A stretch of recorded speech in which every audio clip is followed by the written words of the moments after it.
how much money do you need to buy a McDonald's? Like $1 million? Well, at the time, I needed to have quite a downsized payment, but I was able to purchase a restaurant that had yet to be built and completed. So it was kind of buy at wholesale so that when I did sell at retail, I could make some more money to expand.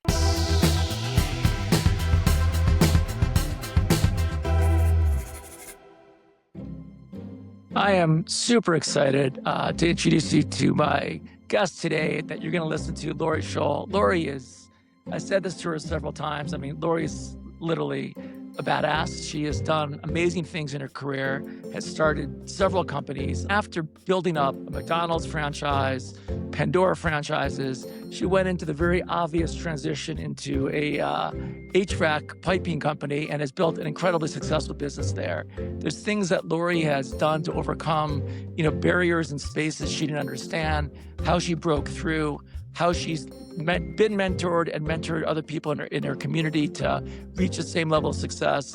I can tell you personally, I learned a lot from the conversation, and I know you will as too.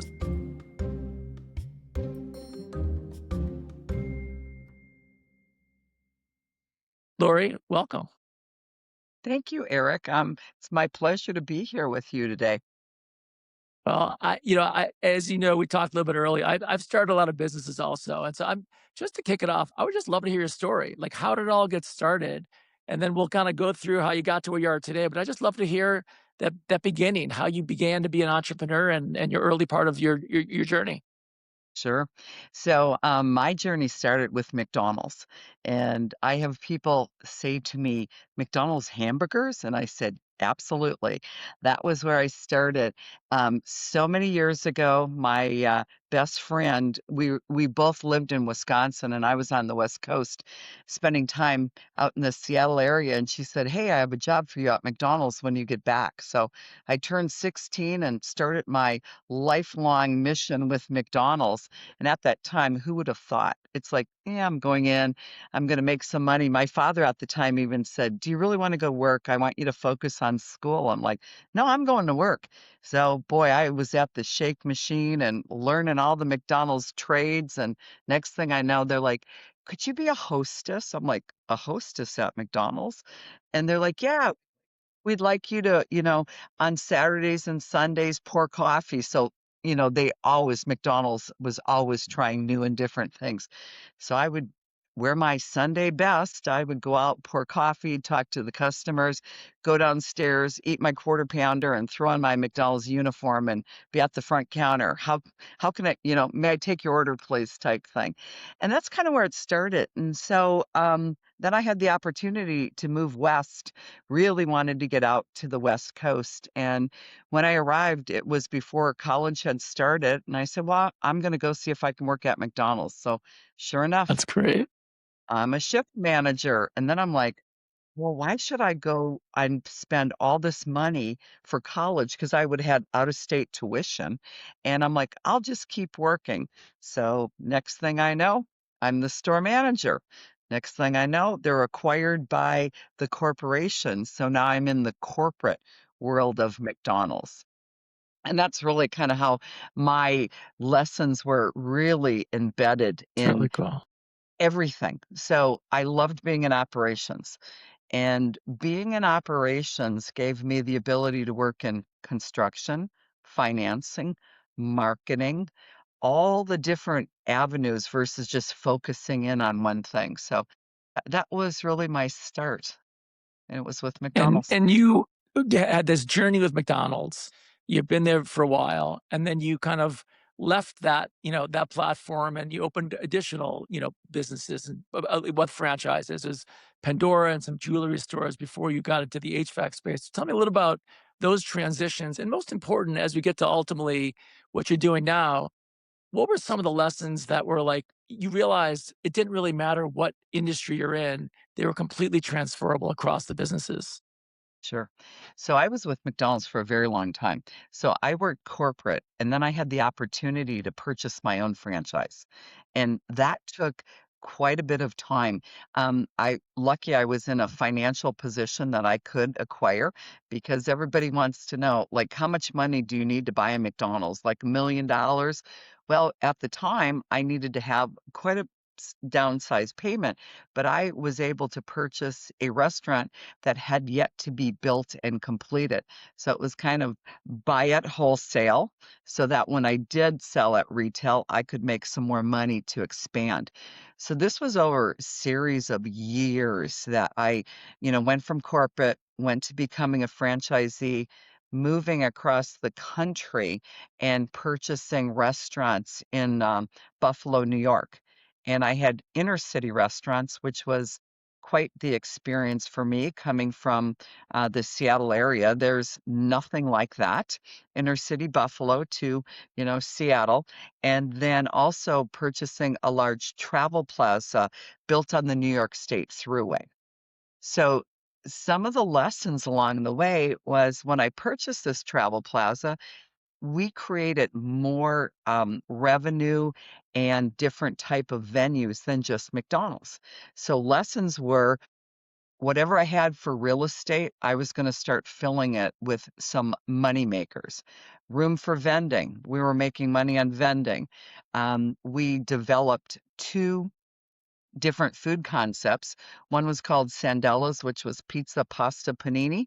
Another one was Lavazza, which was Lavazza's coffee. Yeah, And and people would say, "Well, you've got a coffee shop back in like 2001 doing $1 million a year." And I said, "Yeah, it's about 8 carts connected together, but the way we're able to do that is we were on the New York State Thruway built above I-90. So we would go from maybe 180,000 up to $1 million in a month and that's making crazy.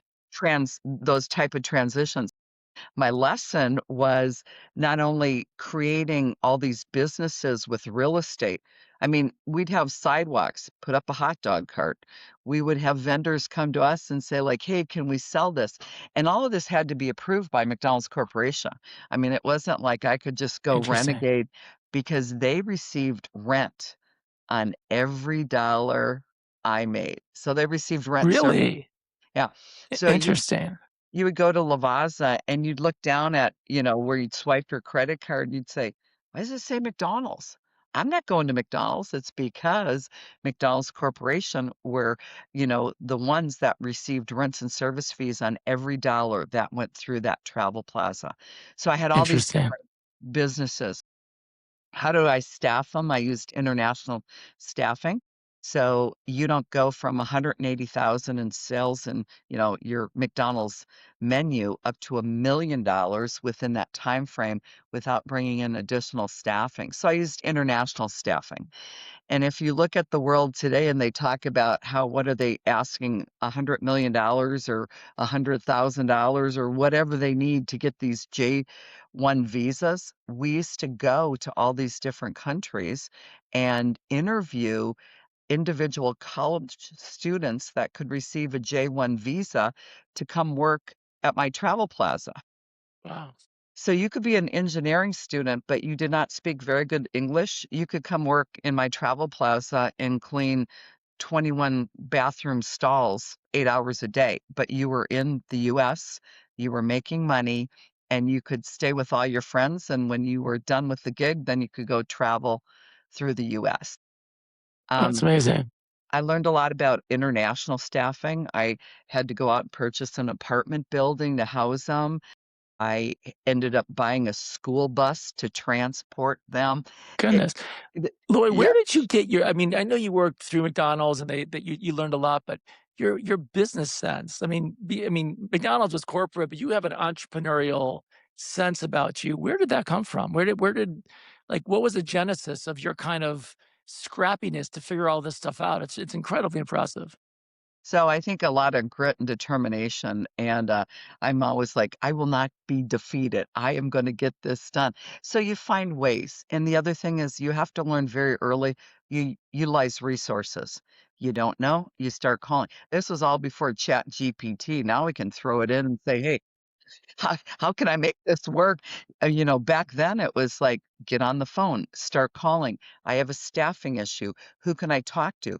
And through all of this, you're networking, you're spending time in your community, you're working with people who still not only work in that same business that you are in, but they also have a higher level of knowledge because they've had experiences. So whether it was McDonald's corporate, generally I would go and say, this is something I was going to do. And they would approve it, or other times I would just do it. And then I would go back and ask for forgiveness. And then when they said, oh, well, we're making some money here, it's like, oh, it must be okay.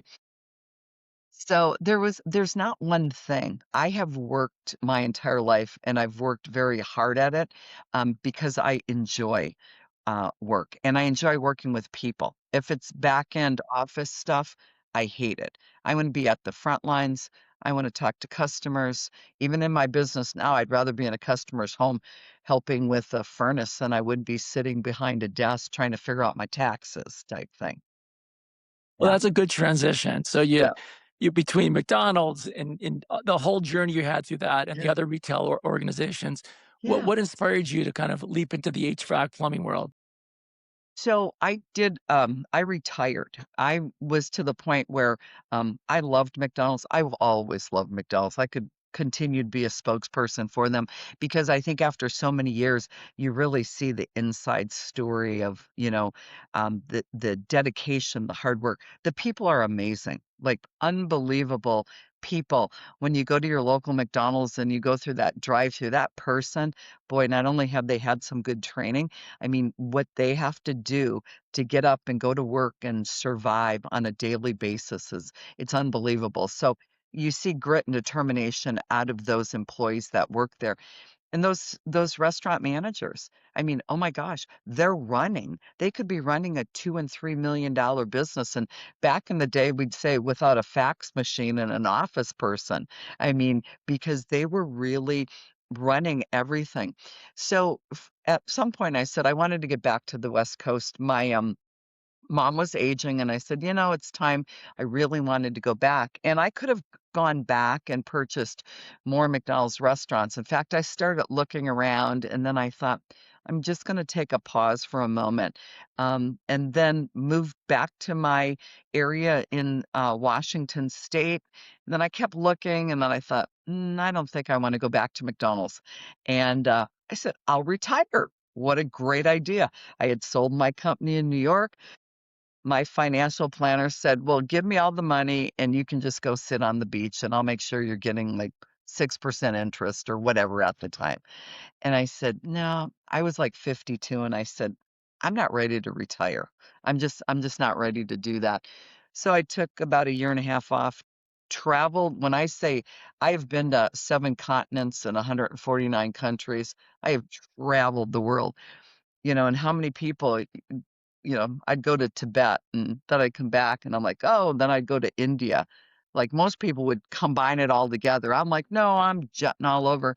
Finally, I said, I need to get back to work. I can't afford myself anymore. It's like not only can I not afford myself anymore, I needed to, get back to not much a routine, but get back in the business world. So an opportunity came up. I had purchased a piece of property in Las Vegas for my brother. At the time, was working some HVAC down there, and I was flying in and out of McCarran, and I saw Pandora jewelry stores, and I'm like, well, I like jewelry. I like those pretty things, and I looked, and then I found out they franchise. So I sent through a resume. Of course, I had just sold all my McDonald's, so they were like, "Yep, you're in." So I interviewed in Baltimore. They had not hired somebody from outside the jewelry world before. Most of their franchisees at that point in time had been jewelers or came from a jewelry family, or they would put Pandora into their jewelry stores. So they took a chance with my business knowledge and my financial worthiness to say, hey, we'll let you go ahead and we'll let you purchase because these were concept stores.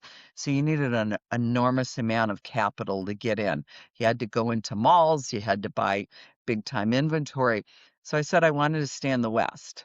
Couldn't do it in my immediate area because one of the large jewelers had already had the territory rights. And I said, "Well, can't you just carve out 1 or 2?"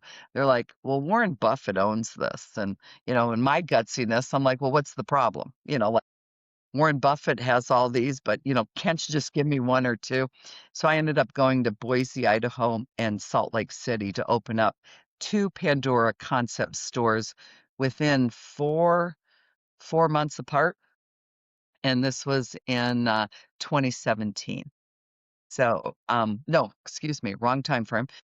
It was in, 2012 that it was. Okay. 2012, and then 2013 is when I had them both up and running. Um, got into it, thought it was great, thought it was so easy. I mean, working in a Pandora jewelry store versus running a, $5 million McDonald's restaurant on the New York State Thruway, piece of cake. Well, I learned a lot of lessons there. I learned it didn't matter if I was saying, "Welcome to McDonald's. Can I get you, your Big Mac? Would you like fries with that? Would you like an apple pie?" Then it was, "Oh, would you like to have, 2 clips on your bracelet? Would you like to have a safety chain?" Taking that $65 bracelet, taking it up to 2 or 300, or starting at your gold bracelet at 3 or $4,000 and adding to it. So, um, learned a lot about retail. Even though McDonald's was retail, it was just very, very different. Yeah. Learned a lot about employees, different employees. Like, really, I have to fly in from Seattle to change the light bulbs in my store because none of the folks there can change a light bulb. So it was a different world. And the people were very different. The franchisees, very, very different than what I used to call my McDonald's family. Understand. And then the HVAC world, which is it's a pretty male-dominated space in general, and so making that shift, I mean, that's a fascinating kind of transition. How did that happen? And I'd love to learn about, what you're doing at Eagle Pipe and how, you're differentiating in the marketplace.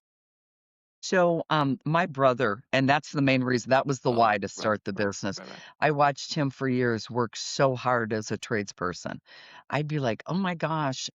Um, when I moved back to Washington and I hadn't started Pandora, he was out there working, working, and then he ended up going into a partnership in Nevada. And I kept saying, I never do partners. I'm always 100%. I'm the owner.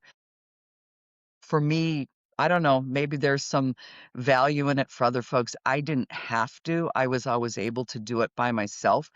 And I just said to him, I said, "Look it," I said, "why don't you come back to Washington? We'll open up this business." He couldn't make a decision. It took him about 3 years, and by then I was deep into Pandora, which was too bad because I had so many more resources that we could have really, started a company. So that was the reason why I started it. So actually, I started putting it together in 2013. 2014, I called him. I said, "Look, are we going to do this or not?" I'm going to have to file taxes, even though we really haven't opened on it. But as a corporation, I still have to do all the filings. And finally, in the summer of 2015, he goes, "I've had enough." So 2015 is when we actually opened, and I was the owner, and he was my first employee. And so I'm like, "Okay, off to work you go." And he moved back to Washington, and I would fly into Salt Lake, and I'd be, with my sales associates, and we'd be with the customer, and he'd call me, and I'd say, "Excuse me, let me get the call." And I'd go into my little cubicle office, and he'd say, "You need to pull a permit." And I'm like, "Well, how do I do that?" Like, I don't know. So he'd have to talk me through, and I'm like, "Okay, how many connections?" And the mechanical piece of it. And then finally, I was able to get all that under control by I really hired someone who was able to be there full time. So, hired him, hired a young lady who came in, could pick up all that, and then started hiring some employees. But when she worked with me, we would start going to classes together. So if I wasn't in Salt Lake or Boise, we'd start going to classes together through our distributor. BDR was a big part of it. They would go ahead and they would have classes. And just started learning about HVAC. And I go back into my McDonald's history. I used to work on different committees, and we used to work on all the different building designs for McDonald's when they had all those changing and shifting of all the new concepts, which were probably back in around 2010. I was helping on some of those committees. So I've always known construction. I've built McDonald's restaurants. I built these Pandora stores inside malls, but you had to negotiate the lease. You had to hire the contractor. You had to do all this. So it wasn't just, here you go, sign on the dotted line. Right, right, Less right. lessons along the way. Um, so then I was at the point where I was kind of dissatisfied with the retail. I was tired of putting out hundreds of thousands of dollars in August and not being able to sell it till November, thinking, "Oh my gosh, there's look at all those beautiful things, and that's all money that should be in my bank account versus in a display case." So I had an escape clause in Boise. I exercised that, closed the business after 5 years, transferred all the inventory, kept Salt Lake open for another 2 years, and then I closed it. I didn't sell because at the time, Pandora was going very heavy on websites and e-commerce and things like that. So I just closed them. And then I was able to jump into Eagle Pipe and Mechanical in about 2019 is when I really jumped into the company. Then I was full time, like, I'm here, let's start building. I love Yeah. that. And, again, there's in every market you're in, there's plenty of competition in that space. How do you guys differentiate yourself? What do you do, whether that is things you learned from your previous lives or things you learned to just kind of, while you're working in the HVAC space, but what's the differentiation with Eagle Pipe? I'm probably one of the few that's 100% woman-owned. I'm licensed state and federal. I make sure that if there are any contracts that come through, whether it's at the airports or any of those type of different licensing requirements, so that sets me apart. I am probably one of the most active in the community. So whether I'm on the board for Habitat for Humanity, we're in 2 builders associations. I'm rolling off this year as president of one. So I've been president of a builders association in one of the counties. I attend another one.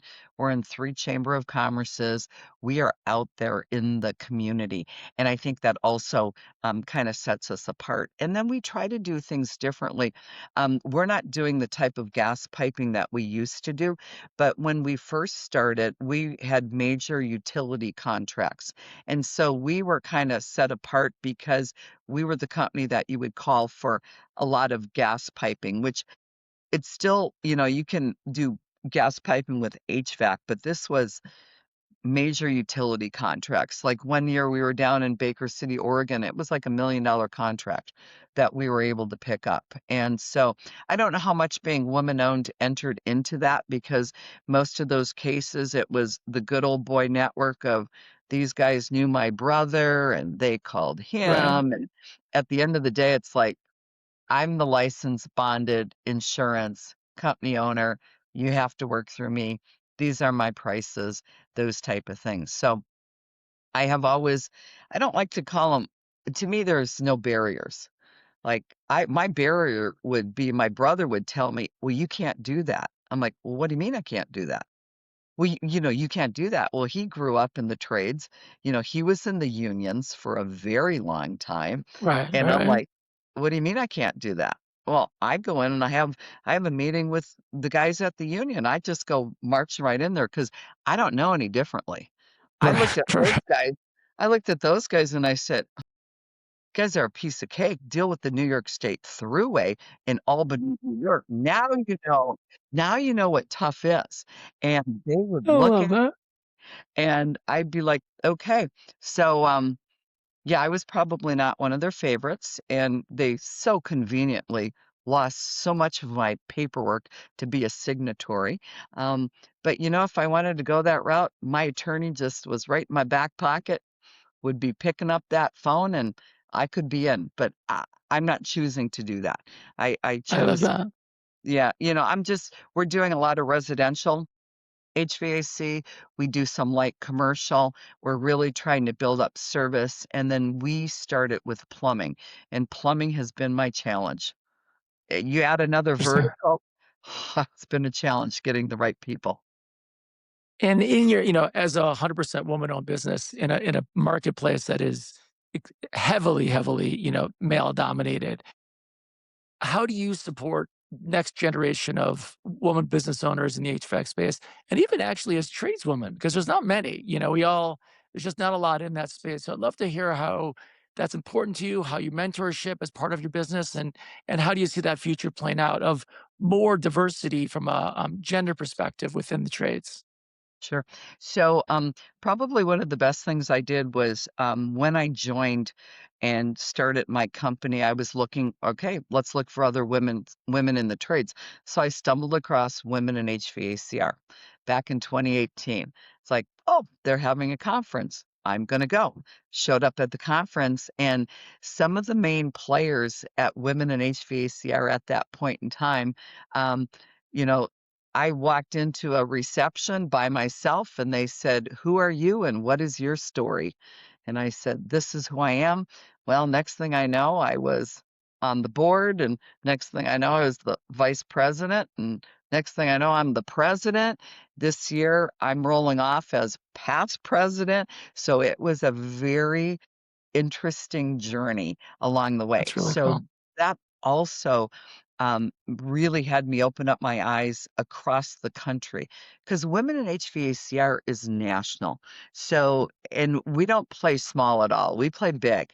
We play big with our sponsors. We play big with our mentors, our mentees, and all the people that we're trying to help.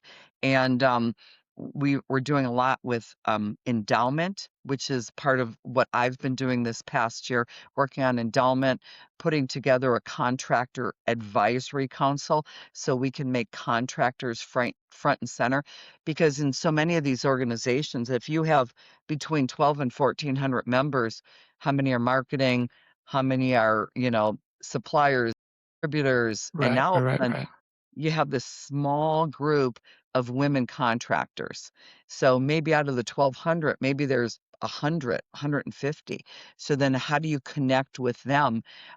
Because what we speak is very different than what corporate is speaking. And I was fortunate that I spent years with corporate so Yeah. that when I moved into franchisee, when the corporate women are speaking, I understand it. When the contractors are speaking, I understand it. And then let's try to bridge so that we can all work together and make sure that you understand as a contractor we're not putting on fancy schmancy suits and getting up on stage and, trying to run everything. We're there to learn what can we do to help and improve our business. So, Women in HVAC are amazing organization. I used to mentor a group of women through that, not only working with a board of 13, but having individual folks. One was an ops manager, one was a business owner, another person was a technician. So mentoring these three women was kind of a highlight to hear every week or once a month what we could do to help them move forward. Having scholarships for these women, we would go ahead and have six $5,000 scholarships a year. And we Wow. just did a call this last week where one of our scholarship winners was on this call of contractors. It was amazing because she came on the call and she said, I need some help with some things here. You've got 28 women on the call. How can we help you? How can we get you business plan ideas? This is my phone number. This is my email. Let me help you. So we're doing a lot of that and a lot of outreach with different suppliers and sponsors. How can we work with women not only within your organization, but let's say you're a Johnstone supplier. How many of your how many of your customers have women in their offices or in management roles? And in some cases, some of the larger ones like a Carrier Enterprise or Daikin, they might purchase up a bunch of these different ways to get into women in HVACR, like the yearly fees, and then give them to their individual customers. So women in HVACR, I also helped out and part of the founding member group of Women in Plumbing and Piping. So that was another group that came along, and when Interesting. I started my plumbing vertical, I was like, "Oh, I need to get into this because I need to learn more about plumbing." Um, so that was another way of mentoring and working with women in that type of environment. Have you seen in all the work you've done trajectories changing in terms of more women joining the kind of trades and in general? Have you seen a difference being made? Yes. Oh, absolutely. We see it as an organization. I see it just locally doing some of the different things I'm doing.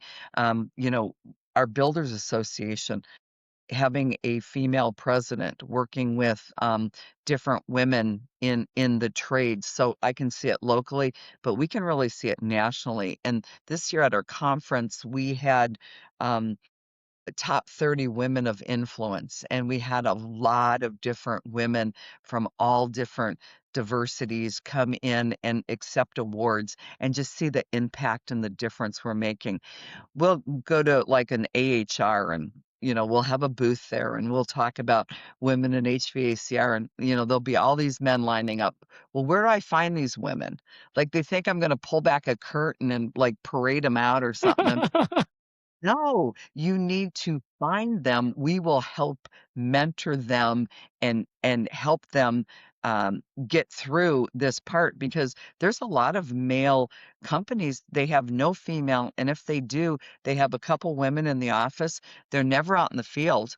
You know, you put a woman in a truck and she goes out and install. Well, where's she going to go to the bathroom? I mean, you guys just, hey, back of the truck. We're like, where are we gonna go what are we gonna do? You've got women that, have small children, you know, daycare. There's so many different issues, but I will tell you, we can really move the numbers in the trades because we're so lacking with such a group of folks that if they gave women more opportunities and worked with them, whether they had to have some flexibility or whatever the case may be. There are some women, they're tougher than men. I've seen it time and time again when they go out into the field. Other women, they need a little bit more help and flexibility, but that's a huge workforce that I think people are just now trying to figure out because now you're seeing women groups everywhere. Like they're everywhere. You're being bombarded with them. Um, so Well, you touch on something that's so interesting. I hear it all the time as I speak to owners of HVAC, plumbing, and trades in general. Getting employees and good employees is very difficult, and so tapping into a whole new group of human beings, the half of the population that historically has not been, you know, deeply integrated into that trades is a huge opportunity that we don't really talk about. Which we get to the next subject, is technology, which helps on all levels. I'd love to hear. It's funny. I talk to people. I run a software company, and we run software company for the trade. So I talk to both sides of it, sure, and a lot of people outside of both software and the trades will talk about AI, and they'll say, "Well, I can go into plumbing HVAC, and that's never going to be affected by AI technology." And I'm like, "Well, yes, there'll probably be human beings out in the field, but there's a lot of technology that is differentiating the marketplace, and people don't really have conceptions of what that really is." So I'd love to hear how you guys in your organization are kind of blending technology, potential AI into, the traditional historical non-tech type business. sure. So we jumped out. We're with Service Titan, and so we've been with Service Titan since 2018. At Pantheon this year, we learned a lot of different features. We jumped on AI immediately when it came out. So we work with same day AI. They're really for all of our overflow calls and weekends or holidays. And I'm the emergency contact. So the minute that person says, "This is an emergency," boom, my phone rings. If it's 2 a.m. on a Sunday morning or whatever the case is, I'm going to get that call, which I'm fine with as the owner of the company. But they handle so many of the calls, they integrate with Service Titan, and it can actually do scheduling. And we had to dive into the weeds here because where I'm located, if I do a 30 to 50-mile radius around my location, I'm over in Seattle, where Seattle is a 20-minute drive to a ferry dock and then a 30-minute boat ride over. So I always say I'm outside of Seattle, but if I left the Seattle Tacoma airport, it's about 2-hour drive if I get Wow. on ferries. So we're not that remote, but we're remote enough that if I do work in Seattle, my guys are probably traveling for about 4 to 5 hours round trip. I'm spending a fortune putting vehicles on car ferries to get them over Yeah. across the water.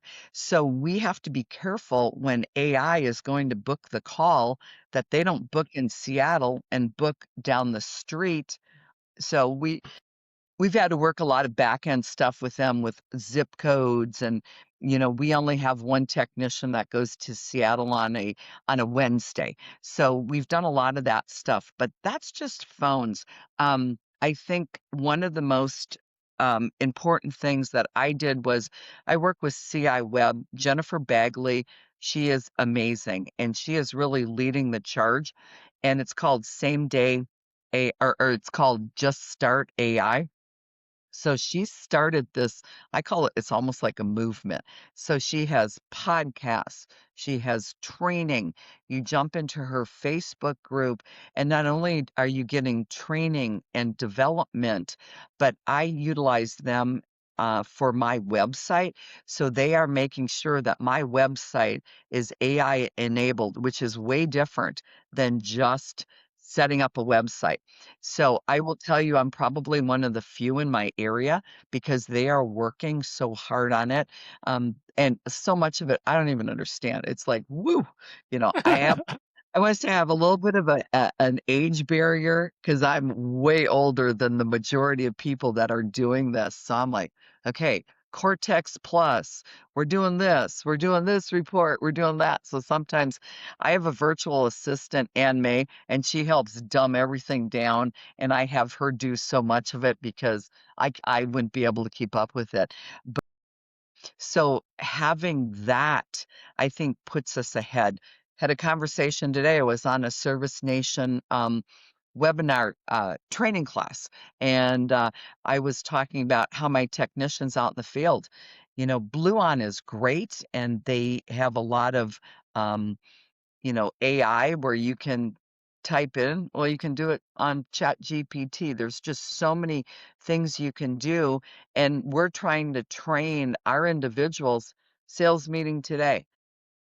Go ahead, put that in Chat GPT. You will get your information in absolutely minutes. Like let's just do it. So I don't think I'm forcing folks, but I'm trying to make sure that I'm leading by example.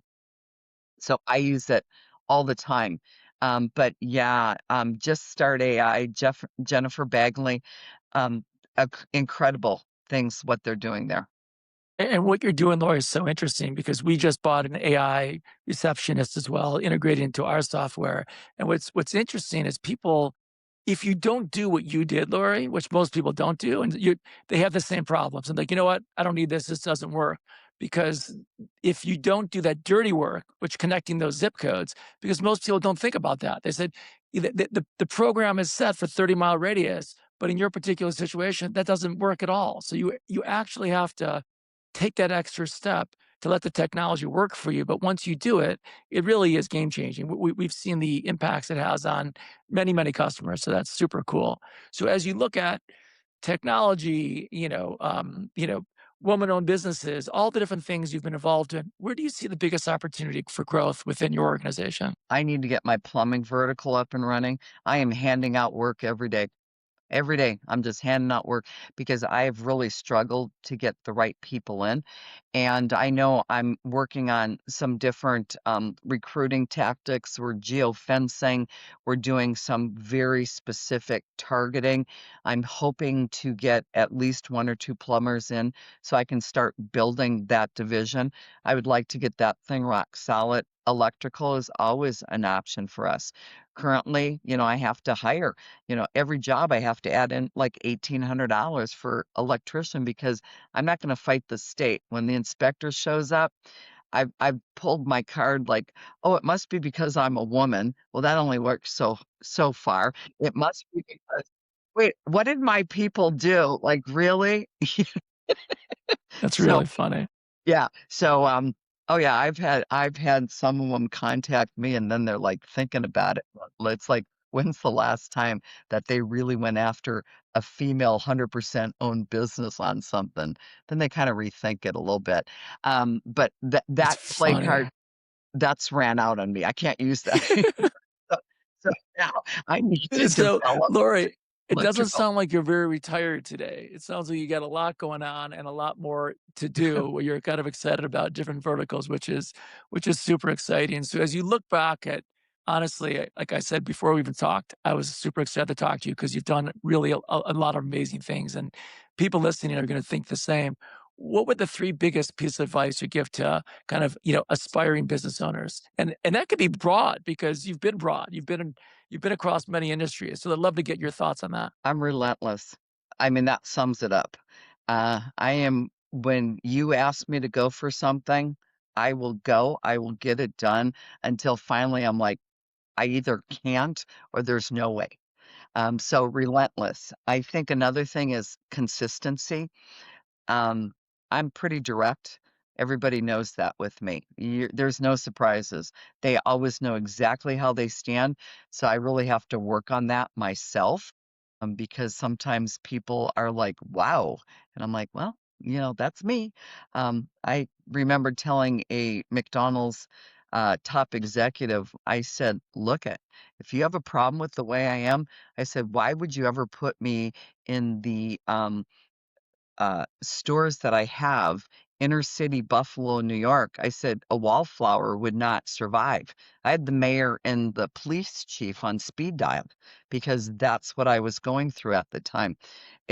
That works and gets me out of any jury duty. So whenever I get called, I get out because of all those. So being relentless, being consistent, and you know what I tell business owners all the time? A lot of insurance. A lot of Interesting. insurance.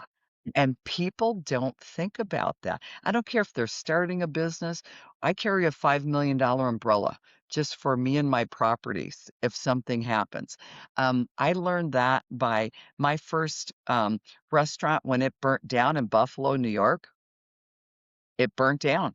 There was lint in the dryer. And you're like, yeah, there Mm, was washers, dryers in New York in McDonald's. So it burnt down. Well, that saved me because that gave me an extra $500,000 to rebuild and have no debt on that McDonald's restaurant. And so I always tell people interesting. a lot of insurance. That's great advice that you don't hear very often. So, Yeah. thank you for that. That's awesome. Well, Yeah. Lori, I can't tell you much. I appreciate you taking the time today. I know I've learned a lot from you and just inspired by your story. You're like me, by the way, because people ask me, "Well, when are you going to be done?" I'm like, "Done with what? I don't have any hobbies. This is what I do. So I don't know what else to do." So maybe it's Yeah. something different at some point, like you've done and experienced a lot of different opportunities. But I enjoy the same things. I enjoy connecting. I enjoy the people. I enjoy the journey. I enjoy the creation, and I also enjoy solving the problems along the way, which you have not only seemed to enjoy, but done an incredible job at it. So again, just want to thank you again, Lori. Thank you for joining me on this episode. I'd like to invite you to subscribe to Business Underdog on your favorite podcast platform. By subscribing, you'll never miss an episode and you'll be the first to hear these incredible stories. Please be sure to follow us on social and visit our website at businessunderdog.com for episode updates, resources, and more. And thank you for listening today. Until next time, stay inspired, keep pushing forward, and embrace your inner underdog.